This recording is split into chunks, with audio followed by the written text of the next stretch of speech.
Yeah, I'm Lowkey Feeling Myself too. I'm reaching goals during quarantine. I'm about to rap like Issa, right? I'm really not, but okay, y'all. So my name is D.nicole, and today we're going to be talking about season 4, episode 1 of Insecure. All right, so episode 1 opens up messy as fuck, y'all. So Issa's laying on the couch, and her opening line is, honestly, I don't fuck with Molly anymore. So that lets us know that down the line in the season that Molly and Issa are going to be getting into. All right, y'all. So let me just go ahead and be honest with y'all. Since season 1, I haven't really been that much of a fan of Issa's and Molly's friendship. I just really feel like Molly is one-sided when it comes to this friendship. I don't feel as though she cherishes Issa as Issa cherishes her. I just feel like she's always so negative with Issa and trying to keep Issa in check. But bitch, keep yourself in check. You sleep with married men. You just be out here. But you always, I'm gonna talk about Molly a little later. The next scene is 4 months prior with them having self-care Sunday. So during self-care Sunday, they're talking about how much positivity it's bringing to their life, how they're getting their ducks in a row, and how they're going to hold each other accountable. Molly tries to then hold Issa accountable for burning a hole in the man, and Issa quickly defends herself and say, I know. So the next scene is of Issa and Condola having lunch. So we can tell that their business ship has become a friendship by their exchange. Now, Condola receives a text and she does that little ugly little thing us girls do when we get a text from Bae. All smiles and giggles. And that kind of ugly shit. So Issa quickly jokes and said, that's the comeback kid. Now, we know that the comeback kid is Lawrence, but our girl Issa does not. All right, y'all. So our next scene is with Molly and Asian Bae at the bowling alley. So we can see that they're dating or whatever. They're placing bets, they're giggling and all of that thing, all of that stuff. So Andrew was like, if I get a strike, you're gonna have to keep Torian's car. And then I think the bet ended up changing to a kiss. Well, he did not get a strike at the end of the day, and Molly still kissed him. So I'm like, Molly kissing him in public, it's real. It's real, you guys, because we know our girl Molly is full of shit. So after Molly and Asian Bae at the bowling alley, we are introduced to a new scene with Issa and her new cutty buddy, who is TSA Bae. So we can tell that Issa and him they have an understanding. So I wouldn't probably be upset if they have like a little storyline down the line, because I kind of like little TSA Bae. He was because he was for our girl Issa. He was for her. Okay, y'all, so let's pause and we're going to do a small little recap. So, at the beginning of the episode, you remember during Self-Care Sunday, Issa and Molly were talking about how they were getting their ducks in a row and how they had their stuff together. Well, we can quickly see in this next scene that Issa really didn't have it all together. So Issa and Molly are on a shopping trip, and Issa is basically talking about in order to fit in with Condola and Associates, she has to look the part. So during this shopping trip, Issa is returning worn items and getting new items.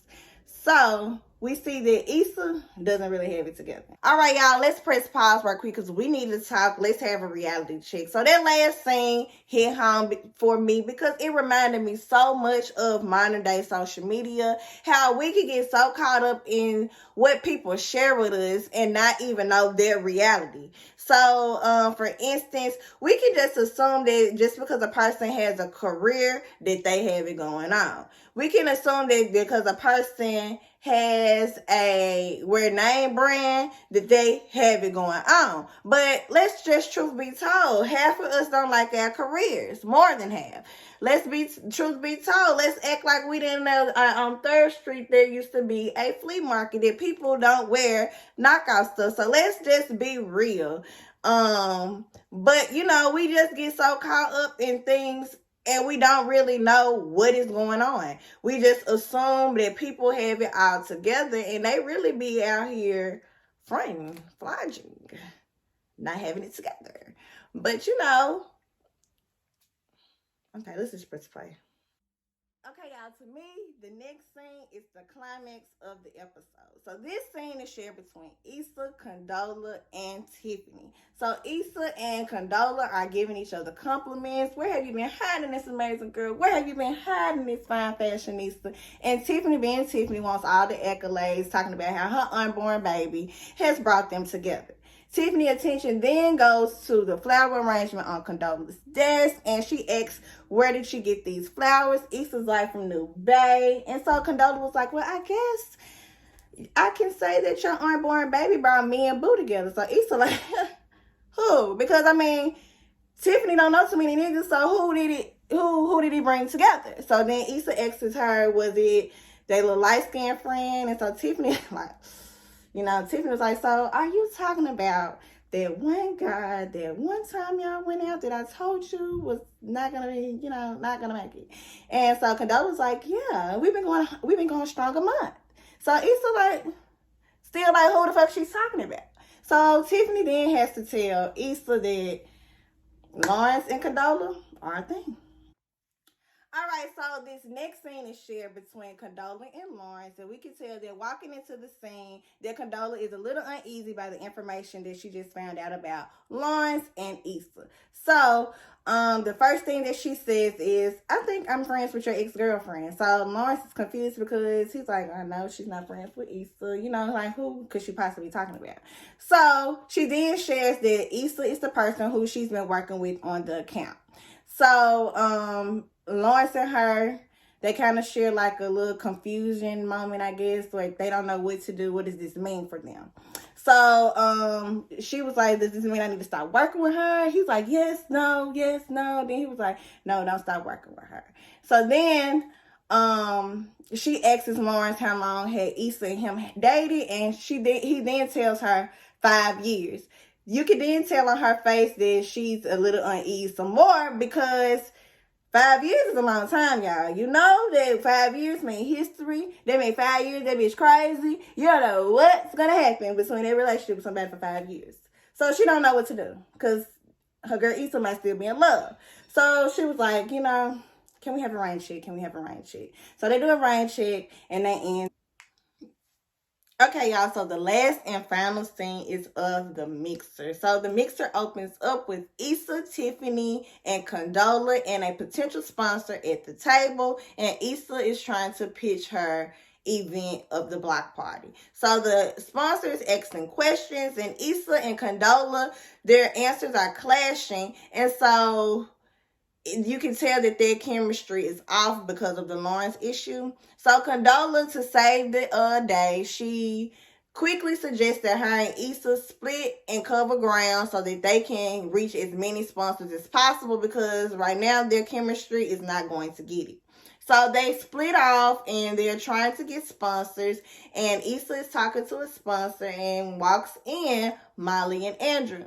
Now, Molly quickly gets Andrew a shoe, and then she goes to find Issa. Now, mind you that this event is Issa's event where she's trying to get sponsors for her block party. But Molly comes in, and the only thing Molly is really concerned about is her and Andrew during this time. So she's trying to talk to Issa about Andrew, but it's just not really the time and place. So during their the little exchange or whatever, the DJ ends up playing "All Your Latest Pop Yo" like this. And so the sponsor's like, wait a minute, what kind of party is this? They leaving, they're scattering. And so Issa has to save the day. So Issa has to finally get out of her head, because she was still kind of in her head when her and Condola split with the sponsors. She had to quickly save her event, get on there, and really pitch her event for what it was. So she had ended up telling the sponsors that she kind of did lie to some of them just so she could save face when she was talking to them about it, so she could think that she was selling an event that they would really want to go to. So Issa's telling that, but while Issa's doing that, Tiffany is filling in Molly with what's going on with Condola. So at the end of the scene, it's shared with Molly and Issa. And Issa is so excited. She has these a great amount of vendors to be able to participate in her block party. So she's excited about it. And Molly is all dull, dry. And so she has to then ask Molly what's going on with her. So Molly was like, it's Andrew, blah blah this and that. And then she was like, but why you didn't tell me about why you didn't tell me about Condola and Lawrence? So y'all gonna still be friends? And so Issa was like, I mean, I tried to tell you, I tried to call you, and then she was like, I mean, she's here. I don't see why not. And so Molly then tries to like stank on Issa and was like, I mean, your life ain't gotta be this messy, right? I think you just like mess. Like, try to just buck Issa. Like, boo, your life is a mess right now. You're just over here trying to complain about your boo or whoever he is dating other people. And like, Molly is just rubbing me all wrong already, and it's only episode 1, y'all. So, yeah. So, really, what's this discussion that we need to have?